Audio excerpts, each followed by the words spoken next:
Bismillahirrahmanirrahim. Assalamualaikum warahmatullahi wabarakatuh. Waalaikumsalam warahmatullahi wabarakatuh. Alhamdulillah, wassalatu wassalamu ala rasulillah.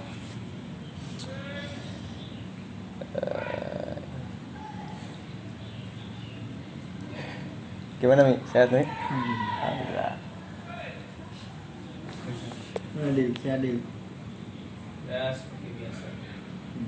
Mana? Enggak, Ane pengen tanya nih satu-satu. Ane pengen minta suaranya lah satu-satu gitu. Pertanyaan kayak gini nih. Gimana pendapat kalian?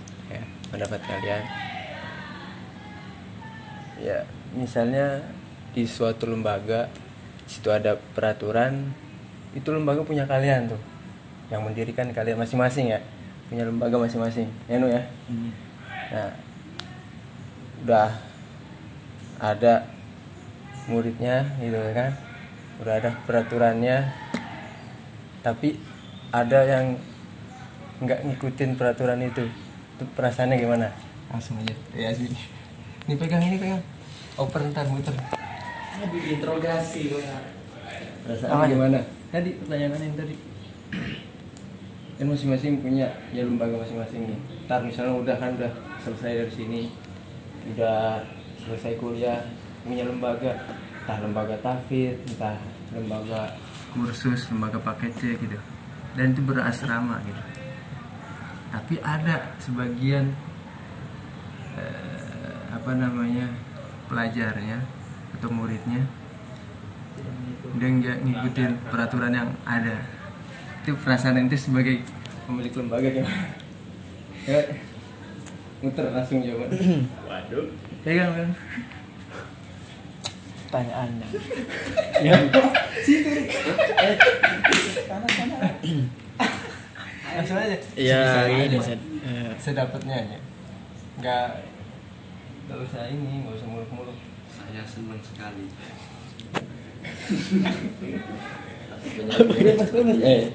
Ayo cepat. enggak ini aja sih. Hah? Enggak terlalu ini. Nggak tahu apa. Marah. Ya enggak enak lah sih. Rasanya nggak enak. Terus harapannya berarti Harapannya anak didiknya berarti harus lebih di ini lagi, lebih ngikutin gimana? digenjot lagi. Maksudnya didikannya harus lebih ini disiplin lah. Disiplin. Jangan terlalu banyak leha-leha gitu sih. Oh, oke, gitu. Itu menurut ente. Iya. Udah cukup mau tambah lagi? Setuju. Langsung habis. Pertanyaannya satu tapi kan jawaban pasti bisa berbeda. Kalau aneh sih jengkel aja sih kalau misalkan ketemu jengkel aja, kayak gak ikutin aturan sih, walaupun pribadi kayak gitu juga sih ya. Harusnya ya menaati peraturan yang ada sih, dan harus bisa mengikuti segmen yang ada dari lembaga tersebut. Ada lagi? Udah cukup. Nah, kasih.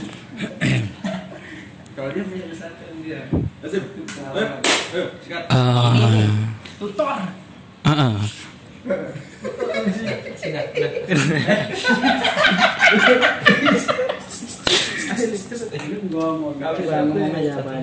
Apa adanya aja. Yang pertama bagus, karena artinya di pendidikan ini mereka tidak kayak bengkel kita ini. Jadi orang rusak dimasuki ke bengkel.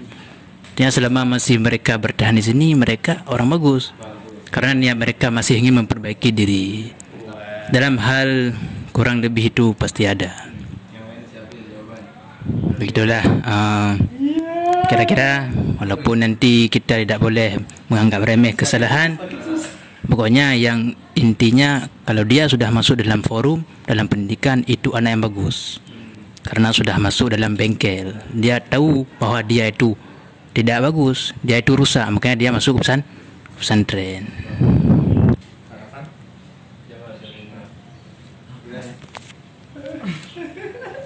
Bismillahirrahmanirrahim.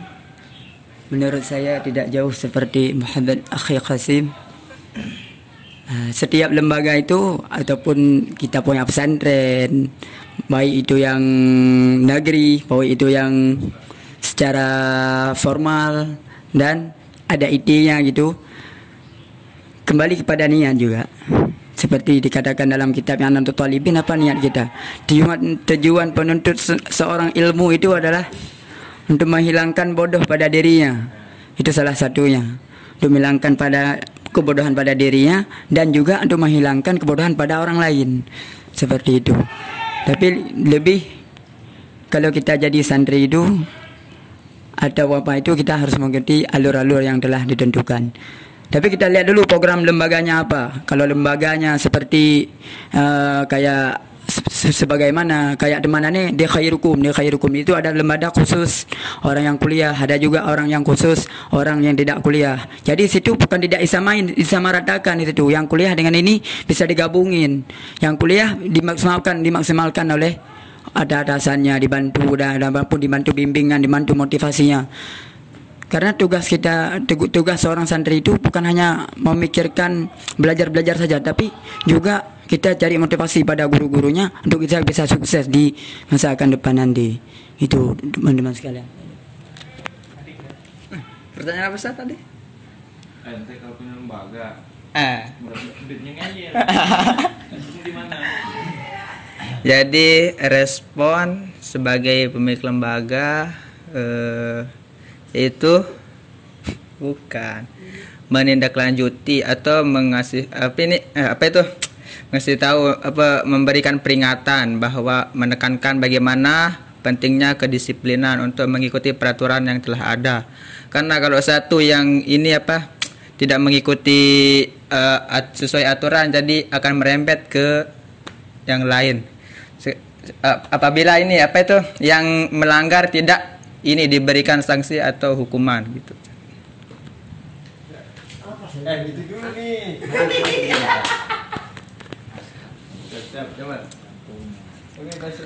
Bismillahirrahmanirrahim.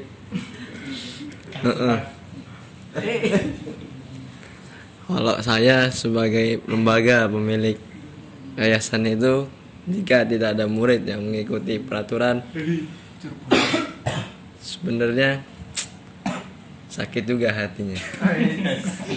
Karena sudah membuat lembaga itu capek-capek, tapi anak itu tidak mengikuti peraturan kita kan, bunuh aja.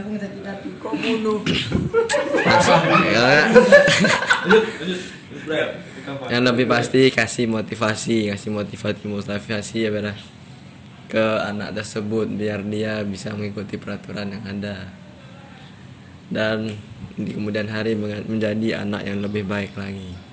Sekian, terima kasih. Lama ngapain lama? Apa pertanyaan saya? Ente punya lembaga. Santrinya ngeyel-ngeyel. Oh gitu. Terus saya perasaan ente gimana punya lembaga ntar? Assalamualaikum warahmatullahi wabarakatuh. Jadi menurut saya sih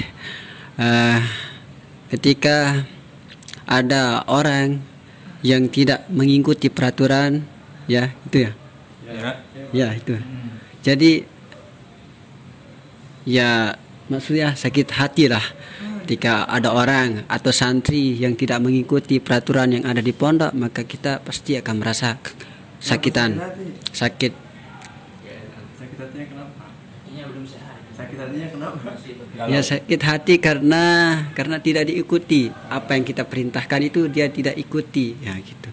Jadi kita merasa sakit hati lah. Begitulah mungkin saja yang saya bisa sampaikan. Solusinya ada nggak? Solusinya ada nggak? Seharusnya gimana, Pak? Solusi. Seharusnya kita harus sami'na wa ata'na, kita harus taati dan jalani apa yang sudah kita diperintahkan oleh orang yang memerintahkan kita itu seperti Ustaz kan. Itu jadi kita ikutilah apa yang pernah kita diaturin selama kita di pondok. Nah, seperti kita bersih kita harus bersih gitu. Mungkin ini saja ya bisa saya sampaikan. Mohon maaf ya kalau kata-kata saya yang tidak nyambung dengan kata-kata saya, mohon maaf. Mungkin saya, assalamualaikum warahmatullahi wabarakatuh. Kalau saya Gerami.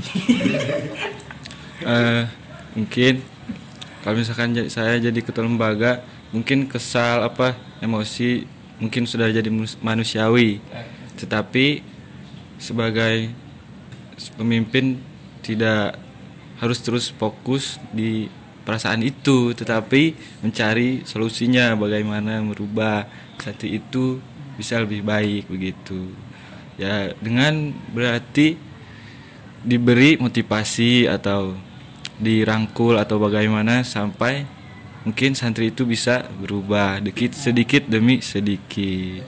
Alhamdulillahirrahmanirrahim. Billahi taufik wal hidayah. Assalamualaikum warahmatullahi wabarakatuh. Alhamdulillah, terima kasih atas sudut pandangnya masing-masing. Mungkin nanti di lain kesempatan kita akan bertemu lagi di pertanyaan yang berbeda untuk saling tukar pikiran ya. Dengan begini kan kita jadi berkembang pikiran kita dan tahu cara, oh si ini cara pandangnya seperti ini, oh itu seperti ini, oh itu begitu gitu kan. Jadi saling melengkapi gitu. Jadi tahulah kita karakter masing-masing dengan begini gitu. Terus besok jangan lupa Sabtu ada kajian. Jangan keluar sampai selesai. Ya. Oke. Nah, oke. Besok insyaallah. Ya. Tahu enggak? Bukannya ya. Sabtu mau. Sabtu. Besok ada sertifikasi, Sob. Ya, kalau ada sertifikasi. Ada yang ikut dengar sholat nggak? Besok ada di sini. Jauh. Oh, kalau jam 9 nih ya nggak apa-apa jam 9. Jam 9 nanti. Ada yang ikut nggak? Jalan tapi jalan kaya. Orang mau jalan yuk jalan. Sendiri aja deh. Ya habis ini. Oh, nggak ada berarti dia. Iya, kalau nggak ada berarti sendiri. Ntar bisa ntar sama siapa gampang. Terus ya Nonton LPR sana. perhatiin lagi sholat jamaahnya ya, sholat jamaahnya. Terus ntar baca hadisnya dimulai lagi Senin, siap-siap ya. Ahad kalau misalnya ada kesempatan baca. Ini udah kan bonus. Kan kadang Sabtu Minggu itu bonus. Kita cukupkan dengan hamdalah dan doa kafaratul majlis. Alhamdulillahirabbil alamin.